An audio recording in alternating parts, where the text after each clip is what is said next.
Olá, começando mais um Bela Máquina, o canal de automobilismo do portal Terceiro Tempo, edição 135.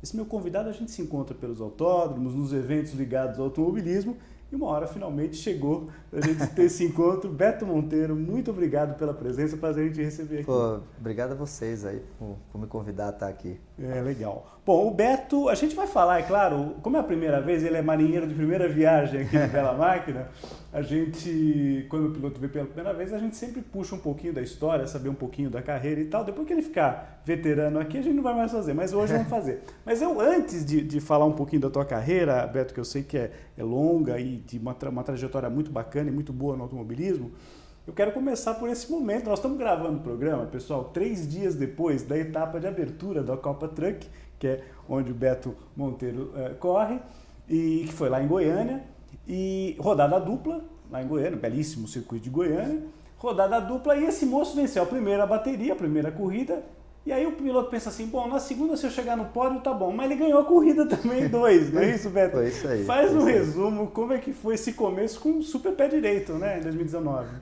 Pra mim, assim, uma das melhores corridas que eu já fiz, melhores finais de semana. Final de semana perfeito, né? Perfeito, que eu fiz na Truck. Uma mudança, né, chegar de casa nova. E tem um dado que até me falaram ontem, que eu não recordava. Eu já tinha sido campeão pela extinta Fórmula Truck, pela Ford. Isso. E saí, e na época pela Ford, né? E saí para ir para a Scania. E na minha estreia na Scania eu também venci. Olha só. E aí eu saí da Iveco, qual eu já tinha sido campeão também. Isso. E aí na estreia com a Volkswagen. Com a Volkswagen, o caminhão. Eu venci. E aí venci de forma especial, porque são 2 corridas no final de semana, com inversão de grid. As 2 no domingo, né? Sempre lembrando. As 2 no domingo, Toda atividade de treinos entre sexta e sábado, não é isso? Isso. A gente já chegou nos treinos andando entre os primeiros, já liderando o treino. Chegou forte já. Já chegou numa situação muito boa. Essa mudança das cadeiras que houve na Truck foi muito bacana, porque... Legal, deu uma sacudida assim. Deu uma sacudida, tinha muita gente no mesmo lugar há muito tempo. Então foi muito bacana isso aí. Para mim, como eu vinha falando, um final de semana especial, né? Vencer 2 provas da situação que foi numa casa nova, você ainda entendendo uma situação até... E toda a comunicação com o chefe de equipe, com mecânicos, isso, né? É claro, todo mundo se conhece mais ou menos ali por tal, mas uma coisa é você passar ali pelos boxes, cumprimentar a turma, e outra coisa é trabalhar efetivamente. E tem uma situação engraçada que você vai na equipe e os mecânicos ainda olham você como um concorrente, passaram anos olhando como concorrente e de repente você está ali fazendo parte deles. A sede da tua equipe onde fica? É aqui em São Paulo. Aqui em São Paulo. Aqui em São Paulo. Então, assim, eu visitei bastante a equipe, né? Até a equipe do Renato. Do Renato Martins. Mas já esteve aqui com a gente. Onde você está sentado, o Renato já veio aqui com a gente. Legal, um super piloto, né? Sim. Uma equipe maravilhosa que ele tem, vencedora. Então foi muito bacana, assim, toda essa mudança, né? Todo esse... Vocês se acostumando, os mecânicos se acostumando com a sua presença lá dentro. Isso. O trabalho do Miguel Ferreira e do Marcelo, né? Que é pai e filho, que trabalham lá. Na engenharia do carro, além de todos os mecânicos, mas eles que estão diretamente trabalhando com o desenvolvimento do carro. Miguel Ferreira, que é pai do Maurício Ferreira, né? Que tem do Mau, que tem equipe na Stock Car.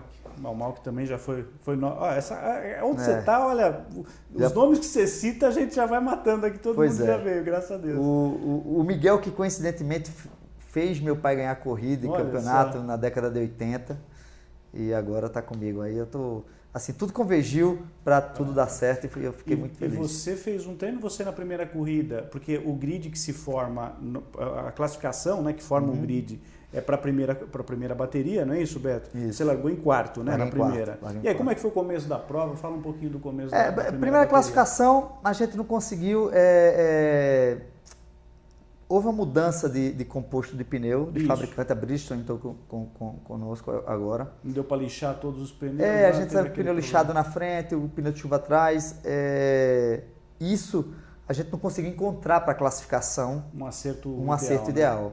Talvez os outros pilotos conseguiram, mas para a corrida a gente mudamos o caminho inteiro do sábado para o domingo, e o caminhão domingo amanheceu super bem, assim. Então eu larguei em quarto, Quem andou muito bem também, que vale salientar, foi o Paulo Salustiano, meu companheiro de equipe, fez uma super largada, conseguiu passar tudo meu, eu até fiquei meio que fiz ele de escudo, né? Eu vi que ele estava buscando, eu falei, bom, vou ficar aqui atrás esperando ele abrir o caminho. Isso.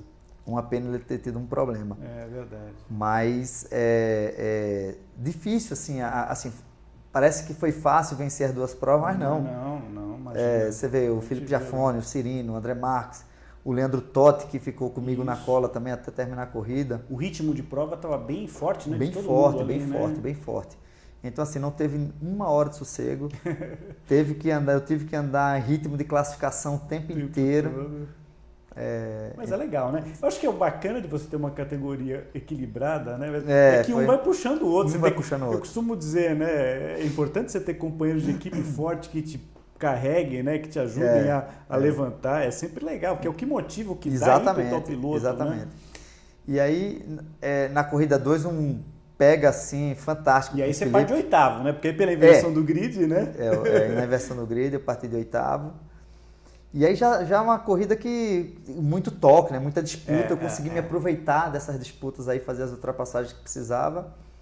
E aí no final, assim, quase da metade até o final da corrida, eu fiquei com o Felipe Giafone aí numa disputa dura e uma situação engraçada, porque era um jogo de xadrez. Ele conhecia muito mais o caminhão que eu estava guiando do que eu. E eu conheci o caminhão que ele estava muito mais que ele. Porque ele andava, o Felipe Giafone, né? Isso. Andava de Volks, né? Volks. Até o ano passado, e você de Iveco, né? Que é onde ele está agora. Né? Então, eu queria me aproveitar das deficiências. Você sabia o que tinha ali, né? Das deficiências que tinha o caminhão barato, dele. Né? E ele querendo neutralizar as coisas boas que tinha o meu. Evidente. Então, ficamos naquele jogo de xadrez bacana, ali. Né? E eu consegui uma ultrapassagem, até arrisquei um pouco, mas... são pilotos que você sabe quando pode arriscar. Felipe, que é um super piloto. Nossa, sensacional. Piloto muito limpo, assim, permite você fazer disputa dessa dura, mas com qualidade. Mas com qualidade. Que é isso que é bacana, né? Quando a gente vê essas disputas mais dentro do campo da esportividade, da desportividade, né? Exatamente. Isso aí acaba sendo muito legal. E aí, vocês então fizeram uma belíssima etapa, acho que foi um começo de campeonato realmente espetacular da Truck, né? Vocês voltam agora em ação, só rapidinho, me dá licença, só para passar rapidinho o calendário, né, Beto? Claro. A gente vai ter a segunda etapa em Campo Grande, que é uma pista boa para os caminhões, porque tem boa área de escape, né? A gente pensa sempre na questão da segurança, que é interessante, né? Embora às vezes o asfalto não está dos melhores das pistas brasileiras, mas até que deu uma melhorada, né? A gente já teve problemas mais sérios lá. Depois a terceira etapa em Londrina, Campo Grande, 14 de abril, né? Depois nós vamos ter um salto um pouquinho maior para Londrina em comecinho de junho, dia 2, Paraná. Depois vamos para Minas Gerais, Curvelo, 14 de julho, pertinho do meu aniversário, eu sou 17. Aí depois vai para o sul, né? Aí Santa Cruz do Sul em agosto, dia 18. E no Uruguai, né? Uma etapa no Uruguai, em 1º de setembro, em Rivera. Depois Tarumã.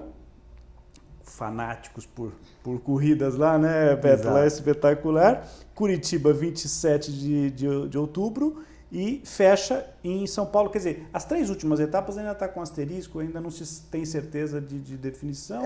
Tem um asterisco aí porque eu acho que é uma questão de data. De data e tal, mas em tese deve ser essas as praças, né? Mantém aí para finalizar em São Paulo, vamos estar presente aí com certeza, vamos fazer a cobertura. Opa. Vamos rever lá a turma da Truck lá na etapa do dia, a princípio marcada por dia 8 de dezembro.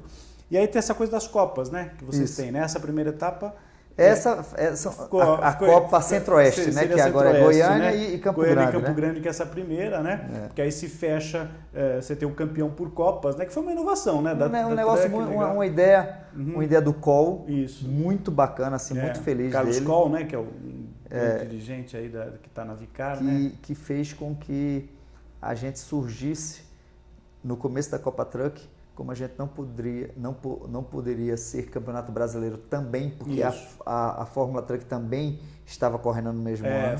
Compartilhou, né? O mesmo período, né? Então a gente criou esse formato de Copas. E deu tão certo que hoje nós somos campeonato brasileiro e não abandonamos a fazer as Copas, porque... E aí quando chega no final do ano, tem lá os campeões, né, das Copas, e aí que efetivamente disputam o campeonato geral, vamos dizer assim, né? Que acaba fechando, que o atual campeão é exatamente o Felipe Giafone, que foi esse com quem você teve esse embate limpo, mas muito bacana Por isso que eu até recomendo, né, se você perdeu essa primeira etapa, veja, não perca a segunda, né? Vai ser Porque muito com legal. certeza lá em Campo Grande, sempre rodadas duplas, né, Beto? Sempre rodadas duplas, né? E assim, deve ser mais competitivo ainda, porque muita gente que talvez não estava 100% preparada para a primeira etapa, para a segunda vai estar mais, então assim, caminhões, vai se afunilando, né? Sem vai dúvida, chegar no momento que vai todo o nível de chegando. preparo vai aumentando, a turma vai ficando mais afiada. E queira ou não, tem essa coisa, porque você estava sem correr desde quando? Desde o final da temporada passada, você não fez nada ainda. Dá diferença, Beto? Porque assim, vamos pensar assim, nós estamos numa sala de futebol, o Milton Neves empresta essa sala para eu gravar aqui, você já viu.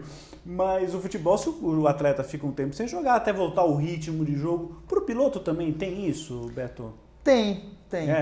Mas assim, no meu caso, como eu toda semana estou andando de kart, tenho feito treinos de carro. Enferruja. Então eu não tenho tempo de parar. Mas tem o piloto sente essa coisa. Sem dúvida. O que é mais difícil você novamente pegar? É velocidade, é ponto de frenagem? O que você acha que é mais difícil no geral? Não vou dizer especificamente para você. Eu acho que é mais sensibilidade. A sensibilidade. Mesmo? A sensibilidade. A velocidade volta rápido, mas a sensibilidade talvez demore mais um pouquinho. Mas isso, talvez na truck tenha um negócio assim, como tem muita gente que faz isso lá há muito tempo.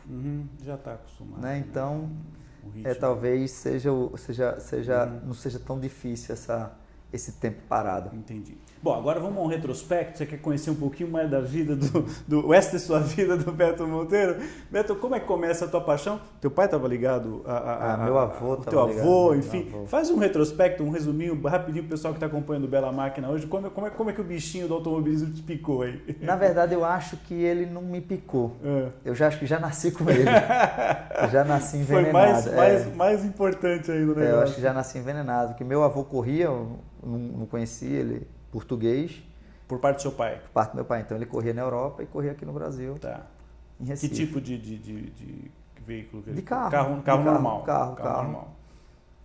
Até carro de turismo, né? Vamos dizer assim. Os primeiros karts que foram para o Nordeste, foi ele quem levou. Porque você já reparou no sotaque desse moço pernambucano, não é isso? Então, assim, ele veio para São Paulo quando os karts vieram da Inglaterra, né, que foi criado lá, que chegou aqui no Brasil, chegou em São Paulo. E ele, sabendo disso, ele veio para São Paulo comprar um kart. Bacana. Chegou aqui, chegou à conclusão que se ele levasse um para Recife, não ia correr com ninguém, então ele comprou 6. Já para ter adversário, né? Exatamente. Para ter disputa. E assim criou-se o kart em Pernambuco. E já tinha pista ou era tudo uma base do improviso, né? Tudo no improviso. Né? Muito... E durante anos, até na época do meu pai também, antes de surgir Caruaru, era tudo no improviso. As corridas eram feitas em grandes estacionamentos pelo centro da cidade. O pessoal botava lá uns pneus, circuito de rua, assim, passava por dentro de favela, enfim. Então, isso teu avô? Não, meu pai... Isso teu avô primeiro que trouxe os karts. Meu avô trouxe os karts. E aí meu depois pai, teu pai, obviamente, já adorou a ideia. Já foi na sequência. Que já deve ter nascido contaminado, feito eu. E aí sim, meu pai foi um dos grandes pilotos no Nordeste. Né, sendo referência entre Fala alguns. O nome do teu pai. Zeca Monteiro. Zeca Monteiro. Foi referência na época até que o Miguel, que hoje faz o caminhão, trabalhou com ele. E eu não me lembro de uma época da minha vida que não foi dentro ligada de boxe, pista, em corrida e enfim. Sempre esteve ali por perto. Sempre muito perto, acompanhando tudo com meu pai. E aí você começa, porque assim, muitos pilotos do caminhão, né, da antiga Fórmula Truck, da Copa Truck hoje, mas dos caminhões de maneira geral, aqui no Brasil, né, Beto? Alguns entraram direto no caminhão, né? Eram caminhoneiros e tal. Tem esses casos. Ainda tem alguns, tem né? alguns tipo ainda Renato assim. Martins. Isso. O Roberval é um que foi caminhoneiro, mas é um cara que correu de carro também, antes de entrar no caminhão. Mas uma boa parte dos pilotos, você, o Felipe, enfim, muitos pilotos fizeram a carreira na Europa. Você chegou a correr nos Estados Unidos também e tal. Quer dizer, depois do kart você faz alguma coisa em monoposto, inclusive fora do Brasil, na Itália, não é isso? Na Fórmula 3, né? Como é que foi a tua... O que você tem de lembrança dessa época? Eu dei muita sorte, assim, de estar no lugar certo, na hora certa, e praticamente saindo do kart. Quando eu me vi, eu estava correndo Fórmula 3 na Europa. Foi muito bom, foi um campeonato, numa equipe bem fraca, assim, mas de média para fraca, mas assim, a gente terminou em 5º campeonato. Que, pra eles foi como uma vitória. E eu voltei para o Brasil meio que sem perspectiva, porque os recursos eram muito difíceis. E eram difíceis. Isso é que ano, mais ou menos, só para situar o pessoal? Entre 97 e 99, tá. Entendeu? Foi quando eu estava saindo do kart. Alguns daqueles pilotos que competiram com você lembra alguns que depois deram prosseguimento de carreira na Europa, ou até foram para a Fórmula 1? O Jarno Trulli estava saindo para ir para... Que depois fez carreira na Fórmula 1, em Renault, em Prost, né?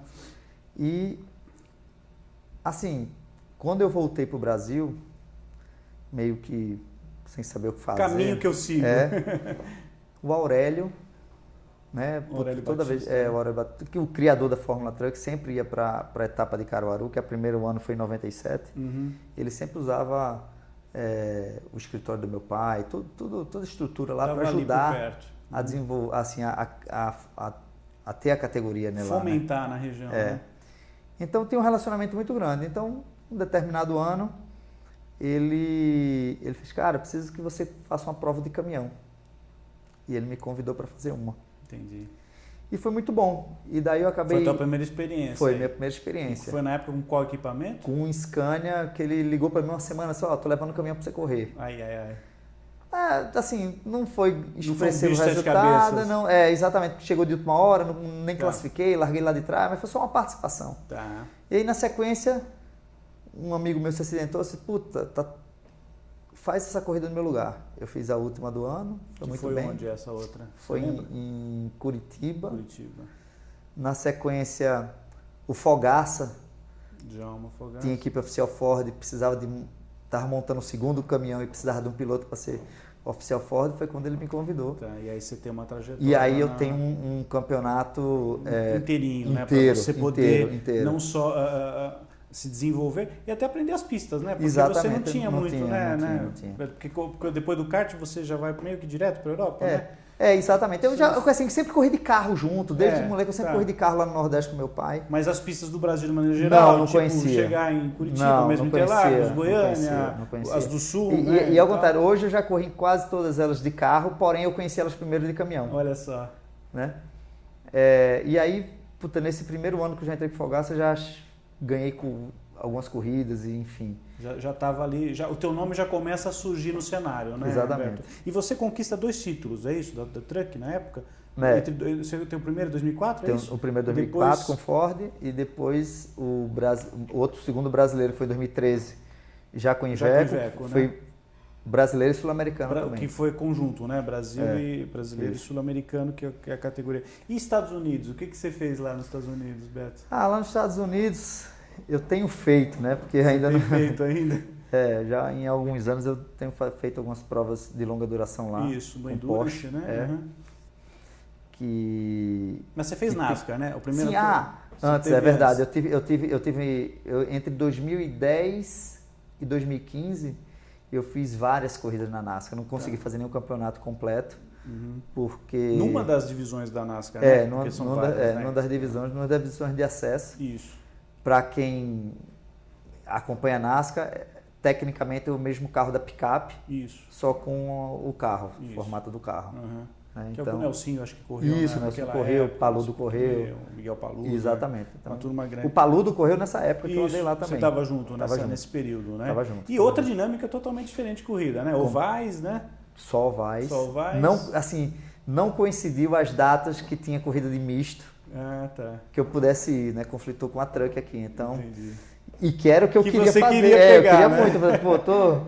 Eu sofro aqui para aprender a dinâmica. É outra coisa. E a equipe também queria muito, né? Porque no final das contas eu seria um especialista em até para acertar circuito o carro, misto, né? Com experiência, tudo, contra os outros da categoria, muda muda completamente. Muda muita coisa, a mola um carro tem que ter mais mola de um lado que do outro, pneu também, calibragem, tem muita coisa que muda. E mais ainda, que foi muito, a experiência de NASCAR para mim foi uma das mais fantásticas assim, de aprendizado, porque depois de algum tempo de experiência, você chegar num negócio que é o mesmo segmento seu e você é completamente leigo. Tem que reaprender tudo. Né? Exatamente. Então, coisas básicas, assim, que só com a vivência, né? que às vezes você olha na televisão e muita gente fala, tá fazendo a linha de baixo, outra linha de cima. E tem o spot, o cara que vai te dando as indicações, por que isso? Né? Aí depois você entende que é porque um carro tá traseiro, o cara começou a fazer a linha de cima, outro tá dianteiro, o cara faz a linha de baixo. E esses aprendizados foi muito bacana para mim. Isso para mim foi o que mais valeu. Lógico, a experiência, né, de correr com todos esses pilotos. Uma boa parte desses pilotos que estão na principal hoje correram comigo. Né, o Bubba Wallace, o Daniel Soares, o Caio Larson, o pilotos que de Benedetto, assim, tem vários, tem muita gente que correu. A gente correu junto aí nesse período aí, foi bem bacana. Você sabe que você falando esse negócio de oval, eu lembro, meu primeiro programa que eu gravei foi com uma companheira tua de equipe, foi com a Bia Figueiredo. Primeira edição do Bela Máquina, eu costumo brincar que ela é a madrinha do Bela Máquina aqui do terceiro tempo. E o segundo convidado meu foi um cara que teve muita experiência em ovais, que foi o Christian Fittipaldi. Sim. Ele já voltou aqui outras vezes, mas o Christian me falou o seguinte uma vez, ele falou assim, Marcos, se eu pudesse eu não corria em oval, não gostava de oval. E olha que a estreia dele foi em 500 milhas e chegou ao pódio e tal. Exatamente. Piloto extraordinário, brilhante, que agora até encerrou a carreira dele, né, profissionalmente no automobilismo. E ele falou uma coisa muito interessante para mim naquela primeira entrevista que ele gravou comigo, Beto, que foi o seguinte, ele falou, não tem coisa pior do que você sentar num speedway, né, num super speedway, né, tipo Indianápolis, por exemplo, Michigan e tal, e o teu carro ser sentido logo no começo da corrida, o carro está indo traseira. E você sabe que você vai passar lá 3 horas com aquele carro naquela situação e você não tem o que fazer, né, cara? Você tem que se adaptar ao que o carro está comportando. E eu ainda falo mais, talvez a situação de quem andou de Fórmula em oval tem um lado mais fácil, mas tem um lado mais agravante, que é muito mais perigoso, né? A roda exposta, né? Primeiro Exato. lugar. Né? Eu tive alguns acidentes na NASCAR. Tive um muito forte. Daqueles crashes que todo mundo bate junto? Não. Foi até meio bati individualizado. Foi sozinho. Porque eu tenho muito medo daqueles que aglomeram, né? Sabe que eu dei muita sorte que naquela que bateu muita gente, eu consegui passar. Às vezes que aconteceu, eu dei essa sorte. Mas teve um que, por falta de... que eu falo, a experiência de estar ali, o pessoal da NASCAR tem uma linha diferente de trabalhar no carro, você fala uma coisa, eles entendem outra, enfim. E aí deu uma pancada muito forte em Rockingham, que é uma pista perto de Charlotte. Muito forte mesmo, mas não me machuquei, não senti nada. Porque eu acho que até a estrutura do carro para isso, ele vai encolhendo os softwall que tem lá, então você não vai sentindo tanta pancada. Melhorou muito, né? Essa coisa do muro, entre aspas, macio. Mas eu acho que no Fórmula é muito pior. Né? Brutal. Porque a pancada é muito mais seca, o carro está muito mais rápido. Então acho que Fórmula, o circuito oval é bem mais perigoso. Mais traumático. Assim. E das pistas que você, aproveitando já um pouquinho dessa coisa dos Estados Unidos aí, das pistas dos ovais que você correu, qual que te agradou mais, o que você tinha mais... Você curtiu mais? Você fez Indianápolis alguma vez? Não, eu fiz Daytona. Daytona, que é espetacular também. Mas eu acho que Bristol, que é uma pista curta com bastante banking. E Richmond, que é uma pista... as pistas ovais técnicas assim. Porque assim, você olha o oval, né? Mesmo Indianápolis, né? O circuito oval de Indianápolis, tem um misto lá, que às vezes eles utilizam misto também, né, Beto? Mas o que é interessante é que as 4 curvas, uma é diferente da outra, no caso, completamente diferente. Nos ovais, às vezes tem os chamados triovais, né, que eles falam. Exato, e às vezes muda não só o ângulo da curva, mas a inclinação também, quer dizer, muito diferente. Não dá para você fazer igual as você pega você estava falando de pista, para mim que foi muito, muito difícil, é uma pista que não tem banking, que é New Hampshire. Para mim foi difícil achar a linha. E antes eu tinha falado com o Nelsinho, e ele tinha andado lá antes, e ele fez, cara, é difícil lá. Eu fiz, cara, mas eu olhando de fora, falei, mas como difícil, ela já não tem bank, acho que pra gente que não anda com pista inclinada é mais fácil, como eu tive um bom resultado em Martinsville, que é uma pista pequena, que não tem bank. Mas, cara, mas é larga, você precisa saber para que lado entra, se está certo. E um monte de gente do lado, né? Todo mundo babando ali. Realmente foi uma pista bem difícil. Mas é isso que eu digo, a experiência dessas dificuldades, e ainda como você falou, que o spot é do lado falando. Né? Indicando o caminho que você tem, a linha que você tem que seguir, quem está atrás e tal. Beto, a gente já está aproximando do final, mas eu queria perguntar para você um pouco de estoque. A gente até mostrando até umas fotos para o Beto agora há pouco, vou pedir para o Lucas colocar. Eu entrevistando o Beto lá nos boxes, lá em Interlagos, né? Quando você participou de uma corrida no final de 2015, a tua segunda experiência com o Stock Car, Foi, né? minha segunda experiência. Naquela ocasião, você correu lá com o Amadeu Rodrigues, a turma do Amadeu, lá da Hot Car. E você já tinha feito uma corrida de duplas com o Galide, né? Com o Galide. Você teve algumas corridas depois na Stock? Como é que foi a tua experiência na Stock?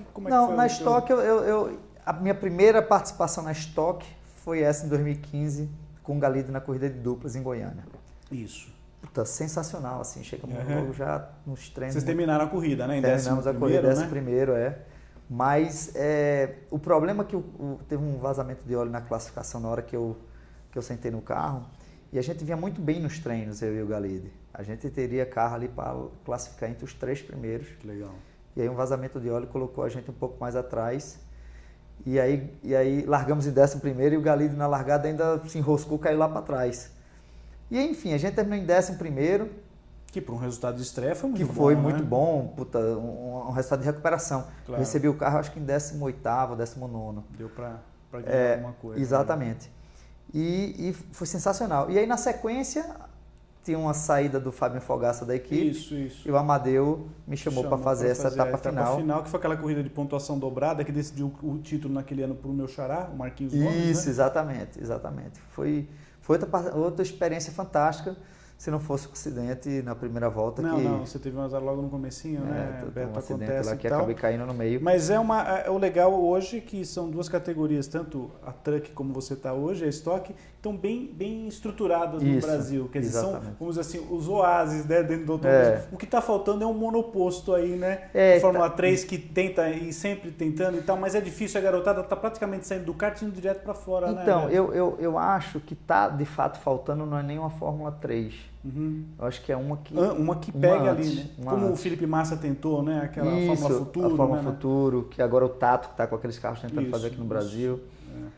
Como uma Fórmula 4, de fato, tem em todo mundo, está faltando a Fórmula 4. Pegar aquela manha de saber ajustar até a parte de aerodinâmica, né? Exatamente. Fazer os ajustes, porque sair do kart direto para a Fórmula 3, que é um canhão, né? Exatamente. O carro da Fórmula 3 muito mais, é um passo espetacular, grande. Né? É sensacional, mas é um passo grande. É um passo grande. É um salto muito grande. E eu vejo isso porque eu tenho ido nos Estados Unidos também dar coach para pilotos brasileiros, para um piloto brasileiro. Corri lá na Fórmula 4, que é o Kiko Porto, que é um super piloto, mas não tinha opção aqui no Brasil, teve que sair do Brasil. Para poder fazer essa escada, né? Essa escada, exatamente. Então está faltando de fato uma Fórmula 4. Lógico, o Tato está com essa Fórmula Academy aqui no Brasil, que é sensacional. Tem umas categorias de base que está pegando para o cara que sai do kart. Essa Academy e a Sprint Race para quem vai mais para a linha do turismo. Do turismo. Você sabe que quando eu comecei o programa, aqui eu estou desde 2000, eu completei 10 anos de terceiro tempo. Quando eu comecei a gravar o programa, Beto, os meninos que vinham aqui, eu já recebi molecadinha do kart, toquinho assim. E inicialmente o sonho sempre foi a Fórmula 1. Hoje eu já vejo que a molecada já direciona pro carro de turismo. Pro turismo, até porque o turismo aqui ficou muito forte, né? Você pega a Stock Car, a Stock Light, a Truck. Isso. Já são outros horizontes, né? São outros horizontes. Um campeonato que está crescendo muito aqui, que daqui a algum tempo você vai ver, é o brasileiro de marcas, aqueles turismo nacional, que é os carrinhos pequenos. No sul é espetacular. Exatamente. O gaúcho é apaixonado. Exato. Não, e agora está grande no Brasil inteiro. Até que estão fazendo um campeonato brasileiro muito forte, que também inicia esse final de semana. Então, assim, o Brasil está muito forte em categorias de turismo. Isso. E aí eu incluo a Truck na categoria de turismo. Claro. E está faltando esse meio do caminho ali, né, para a garotada aí, até poder... para fazer essa molecada ir para fora do Brasil e com uma base melhor, mais preparada, exatamente. E tal, né? Porque depois não diz mas não tem piloto na Fórmula 1 hoje e tal. Tem uma turma batendo na porta já hoje, né? Exatamente. Eu tenho recebido aqui, o Sete Câmara já esteve aqui com a gente, o Pietro Fittipaldi, o Enzo, dia eu gravei com os dois meninos aqui, os dois Fittipaldis aqui. Então a gente tem uma turma, o Petekoff, né, que também já veio com a gente, está na academia da Ferrari, enfim, tem uma turminha chegando, mas é claro, seria muito bom que houvesse. E o teu Nordeste, para a gente encerrar, como é que está o teu Nordeste em termos de pista de automobilismo? Nós temos Caruaru lá. Tem Caruaru, tem João Pessoa, que é uma pista nova, que fazendo 2 anos que foi construída, muito bacana, um kartódromo muito bom na Paraíba, um kartódromo muito bom em Pernambuco. Então assim, o automobilismo lá está muito legal. tem aqueles altos e baixos, mas eu Sim. acho que ultimamente ele vem crescendo e vem tomando corpo. Uhum. Tá aí a quantidade de pilotos que estão saindo de lá para vir para os campeonatos brasileiros, para fora do Brasil. Então, a gente está conseguindo formar pilotos lá que ultimamente só tinham 2, eu e Valdeno. Você e Valdeno Brito. Entendeu? Então, agora a gente está conseguindo formar uma galera aí que vai vir, que está chegando, que vai representar muito bem. Tem um menino lá do Nordeste também, o Rafael Câmara. Que foi artista, né? Que está indo muito bem na Europa. Foi um dos que eu ajudei no começo também. Olha só, veio com a gente, uma graça de menino. O Rafinha. Talentosíssimo, né? Um menino super bacana. Então você pega essa safra aí, o próprio Rafael Câmara, o Kiko Porto, que é de Recife, que também está fazendo um puta trabalho lá nos Estados Unidos. Na verdade ele fez só no final do ano umas etapas, porque tinha acabado de completar 15, mas hoje já é o piloto bem cotado da equipe para disputar o título, né? O campeonato começa no mês que vem. Então, assim, tem uma galerinha do Nordeste, aí, né? Tem mais o Natan Brito, que é o filho do Valdeno. O menino já tá grande, já tá andando bem. Tá andando bem, ganhou o campeonato. Então, assim, tem pilotos do Nordeste que vão representar aí Logo estão chegando aí, né? Logo, sim, e bacana porque o Beto tá numa categoria top, que é a Copa Truck, o Valdeno tá na Stock, quer dizer, os nordestinos estão bem representados. Exato, né? O Beto. Beto, muitíssimo obrigado, foi um prazer enorme te receber. Igualmente, você já sabe o caminho aqui da redação do Portal Terceiro Tempo. Faço votos que você tenha um ótimo ano de 2019. Você começou super com o pé direito e pesado, né? Começou bem. Tem patrocinadores, agradecimento que você queira deixar? Rede social, quem quiser te seguir, como é que faz? Instagram, pode deixar, vai estar passando embaixo. Beto Monteiro 88, Instagram. É o número dele, 88 é o número que ele usa nos caminhões. Né? E agradecer à Volkswagen Caminhões, ao Renato Martins pela contratação, a Petromega que tem me apoiado aí, esse apoio esse ano. E aí contar com a torcida aí de todos. Não dá para fazer automobilismo sem ter as marcas ajudando, sem né? Dúvida, e Milton Neves não tem nenhum problema com o merchan. Ele adora merchan, então fica à vontade, perfeito. Não tem problema. É isso que faz a gente isso, não. E tem que falar, porque o automobilismo depende, todo esporte depende, obviamente, se a gente não falar o nome de que apoia, né, Beto? É fundamental. Beto, eu sempre encerro aqui o Bela Máquina, dando uma dica. O Milton tem a famosa sessão que é a que ele mais gosta, que é o que fim levou. São atletas, são esportistas, alguns que já não estão competindo mais, outros que até que estão na ativa, e a gente faz lá uma página com uma galeria de fotos e tal. E da Truck, quem tá lá já tem uma página lá, eu vou fazer a tua página também. Legal. Mas quem já tá lá é o Felipe Giafone, que é teu bom. adversário super forte. Adversário e amigo. E amigo, então é mais bacana ainda. Então a dica que eu dou para você, depois desse papo muito legal que eu tive com o Beto Monteiro aqui no Bela Máquina, é para você curtir a página do Felipe Giafone, grande piloto, comentarista também de automobilismo lá hoje no Sport TV. Tem muitas fotos, muito da história dele. Logo vai ter a página do Beto Monteiro também. É isso aí, pessoal. Um grande abraço. Semana que vem a gente está de volta com mais um Bela Máquina. Tchau, tchau.